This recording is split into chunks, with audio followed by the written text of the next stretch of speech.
guys! It's me, Ogang Tindera, again in the house. Ayan, nag-aura-aura muna ako dyan, guys. Ayan. So, nakikita nyo naman po, no? Bali, nasabi ko po sa live na nagkaroon po ako ng problema sa aking chest freezer po na hindi na siya nagyelo at then bala ko sana siya pagawa kaya nga lang napakamahal po, 5K po yung kanyang sinisingil, so wala po akong ganong budget. So nakaisip rin po ako ng idea na kumuha po ng ganito na AICE. Ayan, AICE, wala naman po itong ano, no, beke naman pinopromote kita AICE dito sa aking vlog.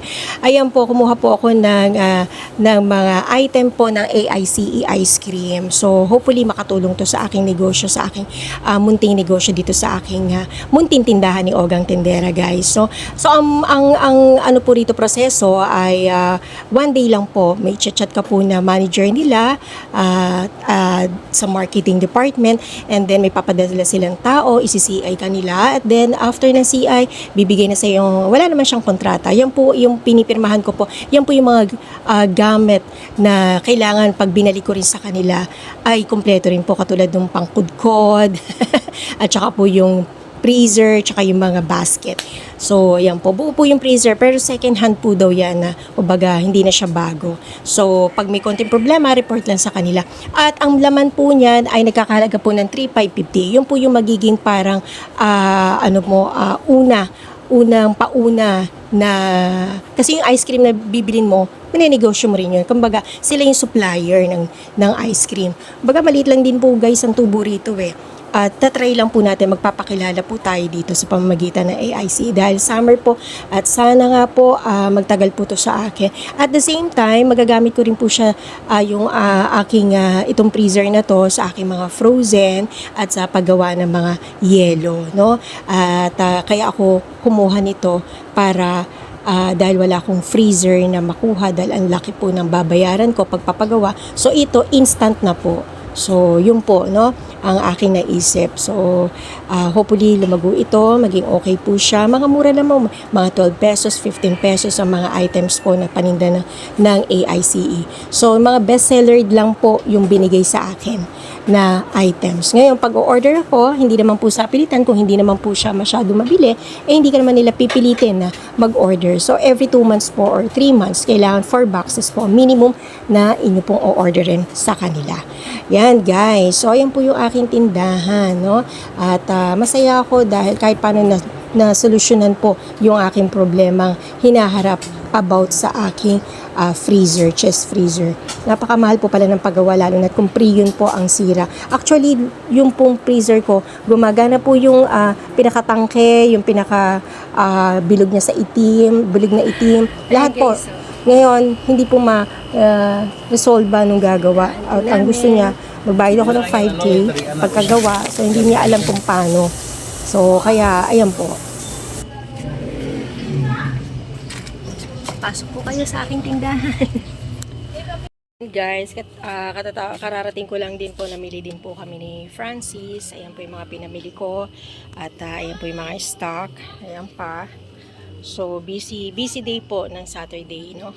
At syempre sabay rin po nang dineliver po yung aking ice creaman. Kaya sobrang hectic po yung schedule. Minsan lang naman po. So, kaya pagod much po talaga. Ayan. Yan po yung aking tindahan, guys. Ayan. So, syempre, pag namili ko, sasalansan ko pa. Ayan, dami na rin pong bumili kanina. Ayan po, no. Hindi ko na pinailawan, baka mamaya tumaas po yung kuryente. Sabay gan. So, ayan. Pagod much po talaga. No? Okay lang po yan. Basta tuloy-tuloy lamang po ang ating pagtitinda. Basta okay po, di po ba? Alright. Sige, mamaya, pakita ko naman po sa inyo.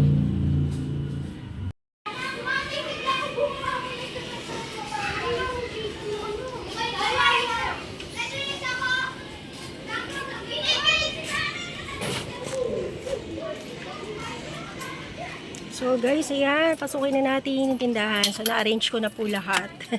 Ayan, medyo hindi pa rin masyado ayos, pero okay na po yan. So, pagod much po, no? Kasi maghapon po kami nag-ayos. Ano sa'yo? Ayan.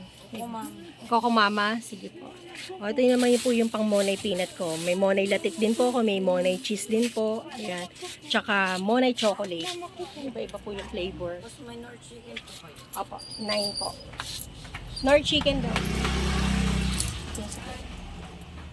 Paki po yan. So, ayan. Thank you. So, ito po yung binibili kong pang Monay peanut ko, no? May mga luncheon meat. Ito po yung Monay. So, ayan po.